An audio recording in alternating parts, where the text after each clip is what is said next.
This week on Colorado Prep Spotlight, styled by Cost Cutters of Colorado. We're in the thick of the winter sports season, and that means we've got some big-time matchups coming your way from the basketball court and the ice rink.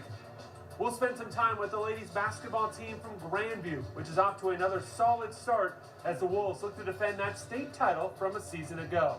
Then a couple of former CO distance stars are earning their stripes in the college ranks. We'll sit down with two national champions. And later on, we'll hit the hardwood with the Ponderosa Mustangs, a team that's looking to turn their basketball program into a Parker powerhouse.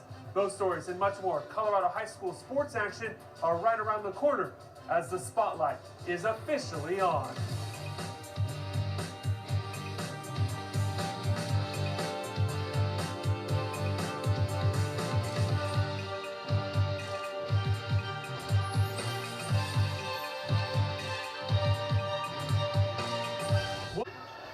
In a Continental League matchup, the Ponderosa Mustangs hosted the Heritage Eagles for a game around ball in Parker.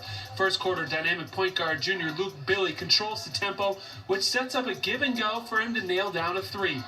In transition, the Mustangs come up with a good turnover, but are unable to capitalize, which leads to Cal Wing getting the ball down the court for DeMarcus Zaragoza for the triple at the end of the first to give the Eagles a 14-9 lead. The Mustangs would then go on an 11-0 run as Jones would snag another offensive rebound, kick it out. Nate Cook's three puts him ahead for the first time in the game. Heritage didn't want to let go of the lead. Cal Wing able to steal the ball away for an easy layup to regain the lead late in the first half. Junior stud Gabe McDivitt wanted to head into the break with the lead, and, well, he did exactly that, crossing up the Eagle D for a two-point bucket and the one-point lead at half, 25-24. After being in foul trouble early on Justin Babb, the Mustangs' leading scorer was back in action as he set up the Babb to Billy, back to Babb for a three-point play, which increased the Mustangs' lead. With momentum on his side, Wing would steal the ball for what looks like an easy two, but there's Billy again to save the day for the Mustangs, get back possession, and hold on for the victory as he's all smiles. Final in this one, Ponderosa 53, Heritage 41. With only 1 month remaining in the regular season, these games mean more and more each week. Okay, we need to take our first break in a few minutes. We'll swing over to Ponderosa High School to shoot it around with the Mustangs. We'll be back after this timeout.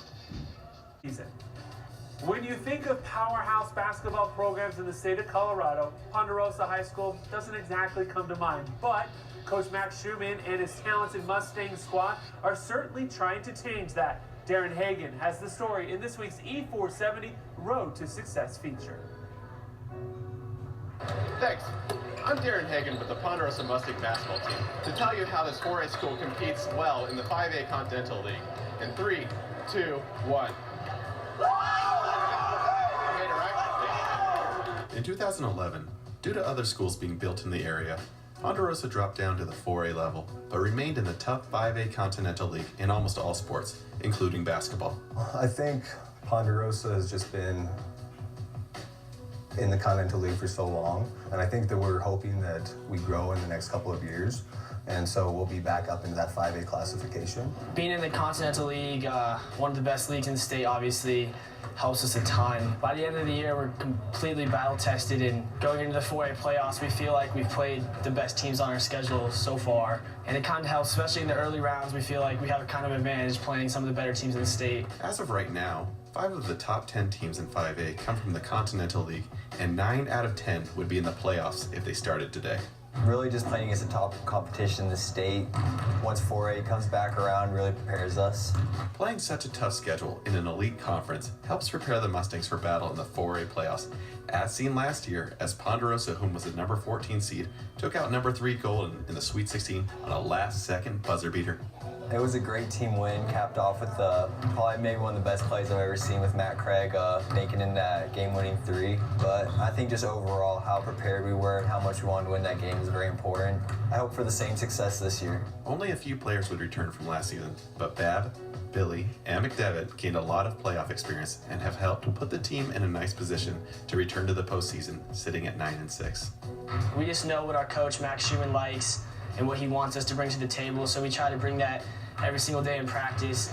We're really a group who just loves each other. Put my heart out on the court for the team as a senior. This is my last year, so, I want to have a good run and gave it all I got. We really push as coaches, and the kids really buy into it, that if we just keep growing and really push to get better through all of those really challenging games, then it will pay off come playoff time. Ponderosa has been playing some gritty basketball all season while playing in a lot of close games. We'll see how their grit translates against the 5A teams within the Continental League and if they can have some more flair for the dramatic.